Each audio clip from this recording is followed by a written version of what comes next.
Bonsoir, ici Philippe sur 5 mars pour cette nouvelle revue hebdomadaire de Québec Nouvelles. Donc, qu'est-ce qui se passe là depuis quelques jours? On a des ballons chinois qui n'arrêtent pas de nous survoler. Donc, ça va être notre premier sujet, les ballons chinois. Vous avez sûrement vu, là, c'est le troisième dans la dernière heure. Ils viennent d'en abattre un là, au nord du Canada.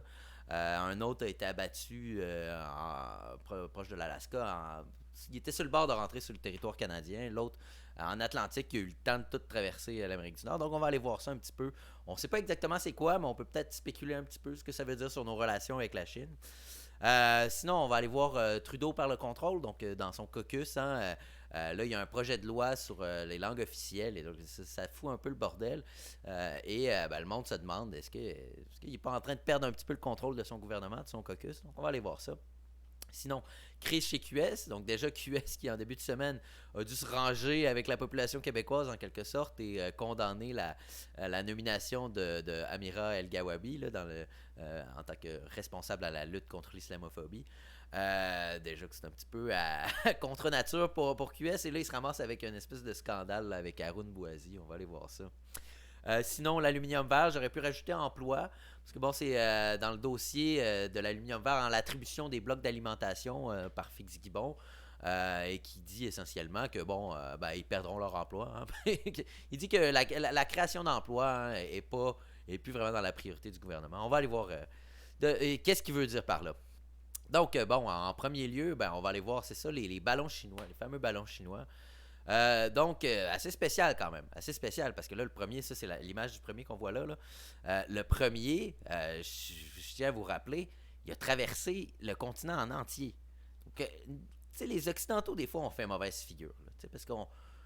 Genre, il y a un objet non identifié qui traverse l'entièreté d'un continent. Nous, on est juste là avec nos téléphones à le regarder, genre, ah, wow, pis tout on va aller voir. Quand je vous dis continent en entier, regardez, je vais juste vous donner une image vite vite. Là, il est rentré autour de l'Alaska comme ça. Je pense qu'il est passé par le Montana. Fait que je pense qu'il a dû faire comme une espèce de curve de même. Je présume hein, avec la. Ah, non, ici. En tout cas, il a abouti ici. Là, à peu près, je pense qu'il est passé en Caroline. Le fait est que. Tu sais, ça n'a juste pas de bon sens, comme je vous dis. Parce que on sait pas exactement. Là, la Chine a dit c'est juste des ballons météorologiques, hein? C'est juste pour récolter des données. On sait bien que c'est pas ça. C'est drôle, la Chine, depuis quelque temps, tout ce qu'elle fait, c'est juste des affaires civiles. Hein? C'est comme les stations de police. Hein? Elle avait dit non, c'est juste des centres de services pour gérer des demandes de passeport et tout. On sait bien que c'est pas ça. La Chine, toutes ses actions prédatrices, elle se cache tout le temps en disant non, non, c'est juste des trucs civils. La même chose avec un ballon qui, très clairement, hein, là, je pense que l'armée américaine a confirmé que ce ballon-là contenait quand même des éléments de collecte de données hein, pour sûrement les services secrets chinois ou l'armée chinoise. Bon, en tout cas, tout ça pour dire que on le sait que c'est pas seulement un ballon météorologique, mais la Chine se cache derrière ça. Maintenant, pourquoi la Chine nous enverrait ça? Bon, oui, il y a la collecte de données. D'ailleurs, on y a permis de collecter les données. Là, ça a fait en sorte que le monde critiquait Biden. Était là. C'est quoi cette histoire-là de juste l'abattre après qu'il ait fait sa job? Si sa job était de collecter des données sur le continent américain, pourquoi on ne l'a pas abattu avant qu'il traverse le continent? Là, c'est ce qu'on a fait les deux dernières fois. Même là, il faut rentrer un petit peu en Alaska, puis attendre un peu. Puis là, ça a été plus rapide le dernier. Hein? Mais qu'est-ce que ça nous indique sur la géopolitique en quelque sorte? Tu sais, si, mettons, là, on n'a aucun élément, là, on ne sait pas exactement, on n'a vraiment aucun détail. Ce genre d'action-là, habituellement, c'est le genre d'action qui vise à tester l'espace aérien d'un pays. Donc, quand tu essayes d'envoyer, c'est un petit peu comme quand les Russes essayent de rentrer un petit peu dans l'espace aérien européen, puis là, il faut envoyer des avions pour contrecarrer, ou l'espace aérien plus de l'OTAN, bon, etc. C'est tout le temps ça. Les grandes puissances se testent. Donc, ils s'envoient des trucs juste pour tester. Est-ce que ça peut passer free si je réussis à rentrer sur le territoire? Et, quand tu regardes ça, là, l'Amérique du Nord est considérée en quelque sorte comme une espèce de forteresse américaine, hein, une espèce de continent un peu impénétrable. C'est juste les Japonais pendant la Deuxième Guerre, ils disaient c'est impossible d'envahir les États-Unis, c'est trop gros. Bon, il y avait aussi la raison qu'ils sont tous armés, c'est une autre affaire. Mais bref, tout ça pour dire que le fait que ce soit un continent en tant que tel avec des deux océans, des deux bords, fait en sorte que c'est vraiment une place extrêmement difficile à envahir. Le Canada, on a beau pas avoir l'armée disons, la plus grosse armée au monde. Mais ça reste que notre situation sur le continent canadien, notre partenariat dans le NORAD avec les États-Unis fait en sorte qu'on est relativement sécuritaire. Donc, est-ce que la Chine est en train d'essayer de tester notre espace aérien pour voir dans l'éventualité d'un conflit, est-ce que finalement, est-ce que c'est pas plus poreux qu'on le pensait? Est-ce que c'est pas possible d'envoyer, là c'est juste pour de la collecte de données, mais éventuellement, est-ce que ça pourrait pas être des espèces de drones ou des espèces de ballons armés ou quoi que ce soit? Bon, on peut spéculer tant qu'on veut, mais le fait est que si c'était un test, on l'a raté. Là. On a permis au ballon de traverser le continent en entier, puis comme je dis, on était là avec nos téléphones à le filmer. Tu sais, ça fait pas belle figure. Là. Les Occidentaux, on a tellement l'air tête en l'air, ça n'a pas de sens. Non, on passe une journée entière à voir un objet non identifié dans le ciel comme ça, qu'on finit par savoir c'est clairement chinois, mais on le laisse aller. Puis c'est pour ça qu'il y a beaucoup de monde qui ont chialé contre Biden par rapport à ça. J'ai vu aussi un article, je l'ai publié. J'ai publié une traduction sur sur Québec Nouvelle. Donc un texte de Bradley Athayer, publié sur The Hill le 4 février. Où essentiellement, il reprend un petit peu ces arguments-là. Hein. Il dit on voit un petit peu que d'un point de vue géopolitique, c'est une manière de tester. Puis il fait un bon parallèle avec en 1957, quand les Soviétiques avaient mis Sputnik, le premier satellite artificiel, en orbite au-dessus de la Terre. Évidemment, c'est un satellite. Il va pas s'enfarger dans les fleurs du tapis, il va pas s'enfarger dans les frontières. Un satellite, ça fait le tour de la planète. Et Sputnik, évidemment, à un moment donné, traversait au-dessus des États-Unis. Et ça avait créé une espèce de panique un peu aux États-Unis. Hein. C'est comme si du jour au lendemain, ils regardaient au-dessus d'eux, ils se disaient, OK, les Soviétiques sont rendus en haut de nous dans l'espace en train de nous checker. Et ça avait créé ce moment Sputnik-là. Et donc, il fait un peu le même parallèle en disant que l'administration Eisenhower avait été critiquée pour avoir laissé les États-Unis se faire dépasser par les Soviétiques en matière de développement technologique. Et donc, il semblerait donc que la Chine ait offert à l'administration Biden son propre moment Sputnik. Donc, comme je dis, on l'a un petit peu raté. On voit le ballon traverser le continent en entier, puis on fait rien, puis on l'abat à un coup qui est rendu de l'autre bord. Je sais pas si c'était vrai, là, j'avais vu des arguments comme quoi c'était quoi? C'est parce qu'il pourrait y avoir des parasites, des trucs organiques, là, des parasites qui auraient pu tomber après l'avoir abattu, puis parasites. Je parle des parasites animaux, végétaux, je sais pas trop. En tout cas, je sais pas si c'était vraiment ça. En tout cas, on peut bien spéculer. Tout ça pour dire que c'est ça, c'est peut-être une manière de tester nos défenses, de tester notre espace aérien. Et il y a aussi, le fait que c'est en quelque sorte un nouveau champ de bataille, semblerait. Le fait que, dans le fond, c'est le near space qu'ils appellent en anglais. Donc, c'est pas l'espace aérien en tant que tel, c'est pas l'espace, c'est entre les deux. Donc, semblerait qu'il y a comme cette espèce de course, cette espèce de nouveau champ de bataille du near space, où c'est pas encore dans l'espace, c'est pas dans l'espace aérien, mais qui serait potentiellement une bonne place pour justement placer des espèces de ballons en suspens et militariser en quelque sorte cet espace-là. Là. Je ne sais pas si c'est la stratosphère, mais en tout cas, quelque part très en altitude. Là. Et donc, c'est justement, bon, si je vais sur CNN, c'est ce qu'ils disent dans cette vidéo-là. Democracy under communist control. One of the Chinese military's tools, high-altitude balloons. They've been testing them for years, as this 2018 video shows. The U.S. shot down this suspected Chinese spy balloon last week. Beijing calls it a civilian weather balloon. They gave the same explanation to CNN on Monday for a second balloon over Latin America. CNN obtained in recent months, including this one, on new images of similar China.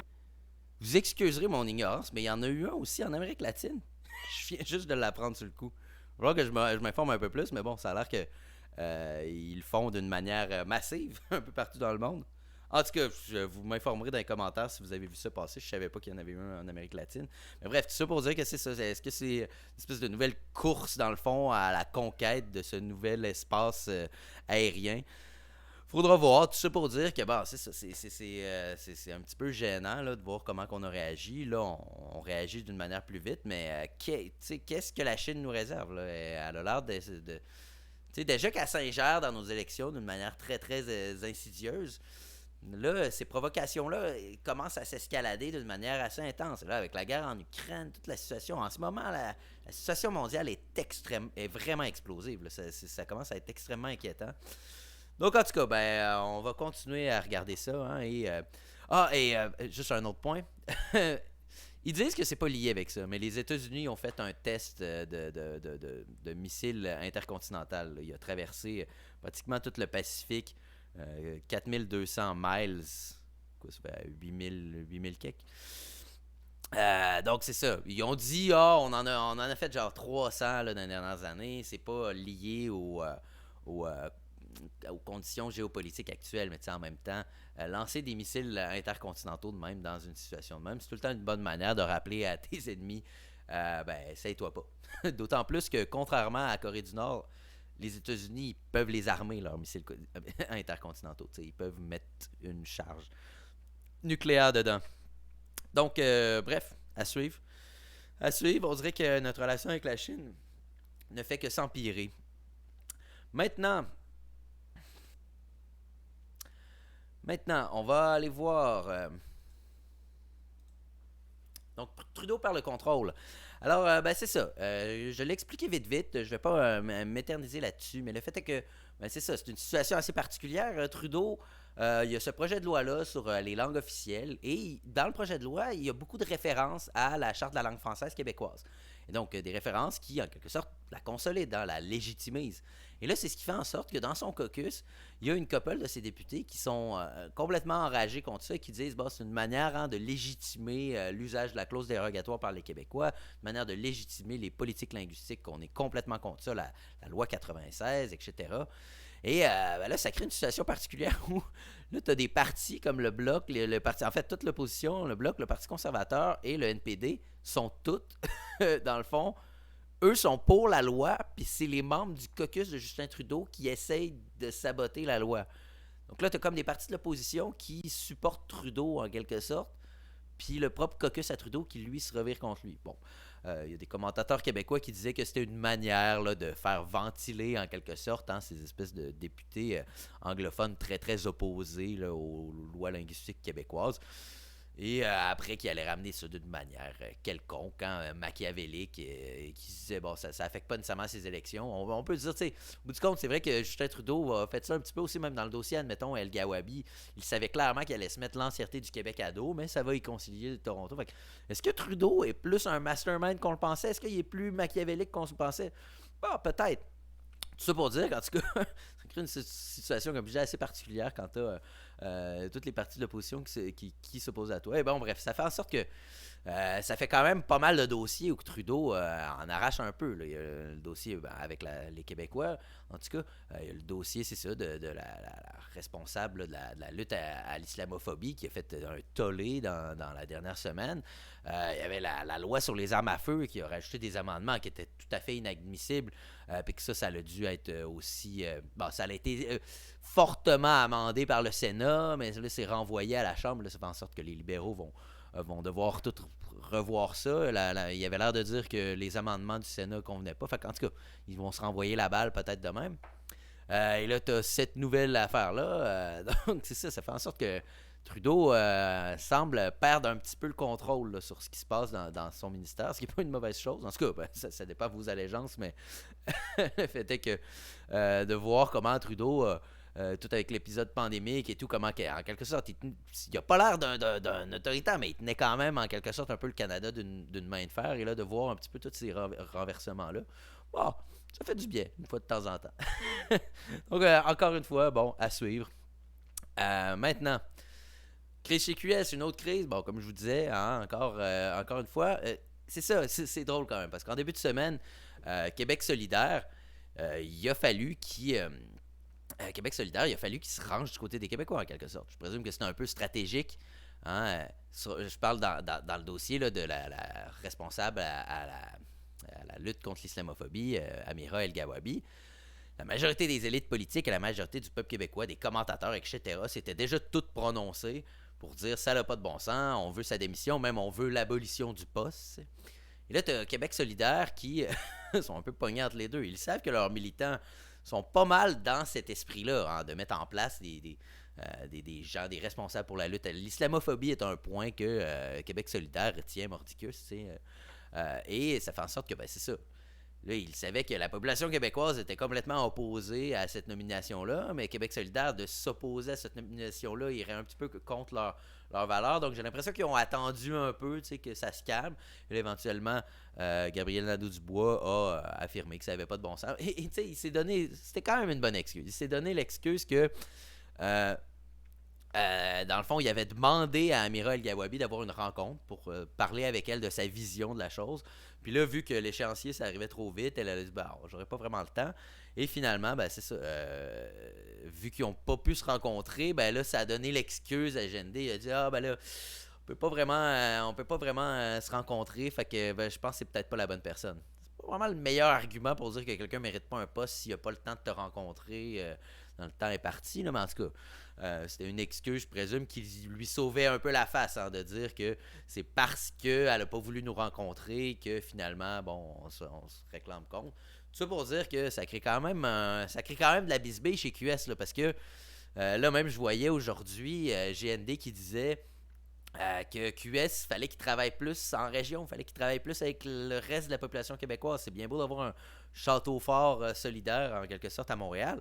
Mais c'est ça, QS est un petit peu en décalage avec la population québécoise. Il va falloir qu'ils travaillent plus pour aller se concilier avec leurs idéaux.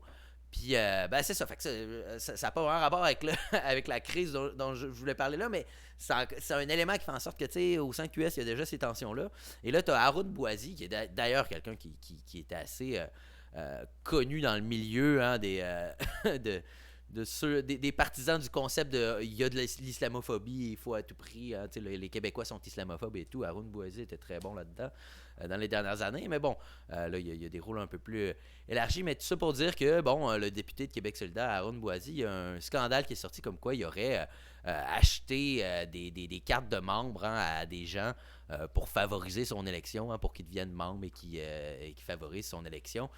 Donc, la grosse bisbille est que ça respecte pas les lois électorales et tout. Donc, en tout cas, grosse bisbille, là, lui, il se défend et tout. Mais bon, c'est pas la meilleure semaine pour QS. Bref, tout ça pour dire. Comme je dis, c'est drôle, la crise dont je parle là, je veux pas nécessairement m'étendre, là, je connais pas tous les détails. Fait que j'ai plus parlé de leur position sur El Gawabi, mais tout ça pour dire que c'est ça, c'était pas nécessairement la meilleure semaine pour Québec solidaire. Haroun Boisy, par contre, je dois admettre, il en a sorti une bonne, je pense que c'est hier ou avant-hier, où il y avait une réunion sur il y avait une réunion sur l'énergie, là, et tout, et le super ministre Fix-Guibon était pas là. Et il a dit, ouais, une réunion sur l'énergie sans le ministre Fix-Guibon, c'est comme une poutine sans fromage. Donc, quand même, je vais lui donner ça. Celle-là était bonne. Mais en tout cas, tout ça pour dire que assez spécial, et effectivement, à un moment donné, là, QS aussi, tu vois que, ben, un peu comme Trudeau, hein, ça devient difficile de concilier l'idéologie de tes membres par rapport aux opinions des Québécois. Et puis, ben, c'est ça, t'as d'autres scandales de ce style-là. Donc, pas une très bonne semaine pour les libéraux fédéraux et QS, on va se le dire, là. Et bref, tout ça pour dire, ben, justement, parlant de réunion sur l'énergie et de Fitzgibbon, ça m'amène à mon quatrième, pardon. Donc, pour ce qui est de l'aluminium vert, donc essentiellement, bon, je vais faire une histoire courte juste pour commencer. Bon, on se rappelle là, que M. Fitzgibbon, dans les dernières semaines, hein, ben, c'est le ministre de l'Énergie et du Développement. Donc, on se rappelle que dans les dernières semaines, bon, avec tous les problèmes avec les problèmes, c'est-à-dire les pénuries à venir là, de l'électricité, le fait que, tu sais, on est quand même limité en électricité avec toute l'électrification des transports et tout, ben, il nous a annoncé dans les derniers temps qu'on pourrait juste accepter à peu près 50%, là, même pas plus de la moitié des projets de développement. Qu'est-ce que ça veut dire? C'est qu'au bout du compte, tu sais, si tu veux construire une usine au Québec, mais évidemment, il faut que tu t'assures que tu puisses avoir une alimentation électrique dedans, tu sais.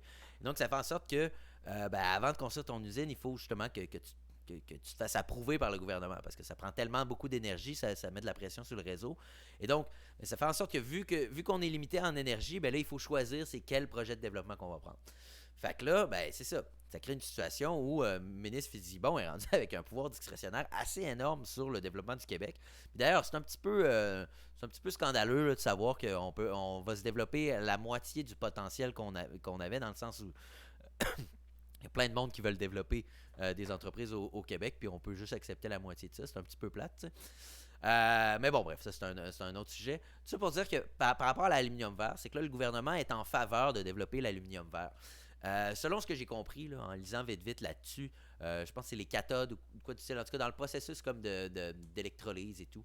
Bon, en ce moment, il faut les remplacer comme vraiment régulièrement. Je pense aux 30 jours ou de quoi du style. Et là, il y a comme un nouveau procédé qui ferait en sorte qu'on pourrait vraiment qu'il y aurait une plus longue durée de vie et tout. Mais c'est que l'affaire, c'est que en augmentant leur durée de vie et en enlevant en quelque sorte la nécessité d'échanger, etc., de toute la maintenance que ça, ça engendre, ça ferait en sorte que ça ferait perdre des milliers d'emplois. Je pense que c'était 5600 ou quelque chose du style dans la région du Saguenay. Et donc, bon, c'est sûr qu'il y a beaucoup de monde qui se disent, ben là, c'est quoi, on va accepter un projet qui fait perdre des emplois? Tu sais, d'habitude, tu développes pour créer des emplois, mais là, ça fait l'effet inverse. Et ben là, ça a créé ce commentaire qui a un petit peu choqué les gens, là, que ben, je vais vous montrer juste sur le moment. J'ai dit ce matin, si on ne décarbone pas les alumineries, éventuellement, ben, ils vont pas mal être obligés de fermer. J'ai dit ce matin, si on décarbone... Donc, c'est ça. Ce commentaire-là a vraiment fait jaser. Parce que littéralement, un gars qui se dit, ben là, tu sais, si on décarbone pas, là, ça a l'air d'être rendu le mot qui sort tout le temps, Fitzgibbon, là. Il dit, l'important, c'est de décarboner. Hein. C'est à croire que la CAQ est rendue un parti vert. Rendu qu'il parle plus de décarboner ici que Québec solidaire. Ça n'a quand même pas de bon sens. Et là, c'est ce qu'il dit. Si on décarbone pas l'industrie des alumineries, ben, il va falloir qu'ils ferment. Donc, un côté, tu sais, un petit peu, je m'en lave les mains, qui passe quand même assez mal, qui inquiète aussi les syndicats là, de l'aluminerie. Maintenant, dans le fond, les critères, hein, donc c'est ça, il a spécifié c'est quoi les critères pour l'attribution des blocs d'énergie. Donc c'est ça, il disait, les critères, la création d'emplois n'est plus du tout dans les plans du gouvernement Legault. Donc ça n'a rien à voir avec ça. Et là, il nous a expliqué c'est quoi les critères. Donc en premier, c'est la capacité technique d'Hydro-Québec à alimenter le projet. Bon, évidemment, c'est sûr que si tu n'es pas capable de l'alimenter, ça ne sert à rien d'attribuer. Donc évidemment, en première, la capacité de le faire. Deuxièmement, l'acceptabilité sociale du projet. Bon, on le sait, hein, si les communautés autour n'apprécient pas l'établissement d'un projet, ça passera pas. Puis d'ailleurs, on va se le dire au Québec, là, écoute, j'ai rien contre le principe d'acceptabilité sociale, là, c'est essentiel, mais au Québec, on dirait qu'il n'y a rien qui passe. Il n'y a aucun projet qui passe. On est capable de rien passer. Là, c'est la deuxième priorité, c'est l'acceptabilité sociale. De toute façon, Legault nous l'avait dit qu'il préférait qu'on reste un petit peuple, un petit pays. Bon, il parlait de démographie, là, mais vous comprendrez un peu la pointe dans le sens où c'est bien beau là, de se soucier du voisinage et tout, mais à un moment donné, c'est parce que si on est capable de rien développer au Québec, parce qu'il y a tout le temps un syndrome de pas dans ma cour, à un moment donné, ça cause des problèmes. Anyway. Maintenant, troisième lieu, la capacité du projet à décarboner le Québec, s'il réduit les émissions de gaz à effet de serre. Donc, bref. Et en quatrième lieu, la création de richesse et la contribution à la valeur économique. Donc, si je comprends bien, décarboner est rendu prioritaire par-dessus la création de richesse et la contribution à la valeur économique. Donc, c'est que je dis, la CAQ est rendue un parti vert. Là. C'est quoi qui se passe? On va prioriser, dans le fond, l'idéologie environnementaliste aux dépens de notre prospérité. Parce que vous savez aussi là, que c'est à prendre en compte, là, des peuples pauvres, ça ne peut pas prendre de mesures environnementales. La prospérité amène justement, la prospérité nous amène à être plus verts de toute façon. En tout cas, bref. Anyway. Tout ça pour dire que ben c'est ça crée cette situation où on est prêt à faire perdre des emplois en région pour décarboner le Québec. Donc ça commence à être assez intense, là, cette idée de sobriété énergétique, cette idée de décarboner, hein, cette idée d'électrification. Là, c'est vraiment rendu qu'on se dit, faut aussi bien perdre des emplois. Maintenant, bon, je vais en entendre qui vont me dire que on est dans un contexte de plein emploi. Donc c'est normal aussi qu'un gouvernement, c'est plus vraiment la priorité de créer des emplois s'il y a déjà du plein emploi, tu sais. La seule affaire, c'est que là, on parle d'emplois régionaux, hein, des emplois en région, bien payés, des emplois à 50$ de l'heure. Que là, c'est quoi? Tu vas juste tout renvoyer tout le monde chez eux. Tu sais, il faut que tu les requalifies, il faut que tu recrées. Tu sais, tu peux pas juste les envoyer dans des épiceries. Là. Il faut que tu leur retrouves des emplois équivalents. Donc là, donc c'est ça. Bref, je comprends la perspective qu'en ce moment, c'est peut-être pas la priorité de créer des emplois, mais en même temps, en région, c'est quand même important là, pour la vitalité de la région et tout. Et donc, bref, c'est vraiment problématique. Là, si tu commences à vraiment. C'est comme un peu jeter le bébé avec l'eau du bain. Là. C'est bien beau l'écologie, mais en même temps, tu vas pas ruiner la vie des gens pour ça. T'sais. Et bon, dans son commentaire, quand il dit si on décarbone pas, il va falloir qu'ils ferment, est-ce qu'il veut dire c'est notre gouvernement qui va les fermer ou est-ce qu'il veut dire, parce qu'il dit ultimement, qu'est-ce qu'il veut dire comme l'avenir c'est l'aluminium vert, donc ultimement il va falloir qu'ils ferment, donc aussi bien le faire tout de suite. Bon, on le sait pas. Mais en tout cas, ça inquiète le syndicat des alumineries, comme je dis, parce que bon, c'est bien beau. C'est bien beau de fermer ça puis de renvoyer le monde chez eux, mais il faut que tu leur offres une alternative, il faut que tu leur offres une manière de se récupérer dans un nouveau job. T'sais. Donc, en tout cas, tout ça pour dire que c'est ça, on est rendu dans un contexte où la CAQ est rendue aussi verte que le Parti vert, est rendue aussi verte que QS. C'est à peine croyable. Donc, que j'entende pas des environnementalistes dire qu'on fait rien. Là. Ça n'a aucun sens en ce moment à quel point tout ce que la CAQ fait, c'est que des trucs écologistes. Depuis quelque temps, là, vous checkerez, là, toutes ces décisions, c'est juste des trucs écolos. C'est quand même à peine croyable. On est loin de la CAQ des débuts, que sa priorité c'était de développer le Québec, de rattraper le retard avec l'Ontario, puis s'il faut, de développer nos hydrocarbures, de développer toutes nos ressources, développement, de faire le ménage aussi dans la fonction publique, là, on est très loin de ça. Quand on dit le pouvoir corrompt, je crois que c'est vrai. La CAQ est tellement rendue bien assise au pouvoir. Et en plus, c'est ça qui est plate. C'est que la CAQ est tellement puissante que c'est pas une prise de risque. Là. Donc, c'était tout pour moi. J'espère que vous avez apprécié. Passez une bonne fin de soirée.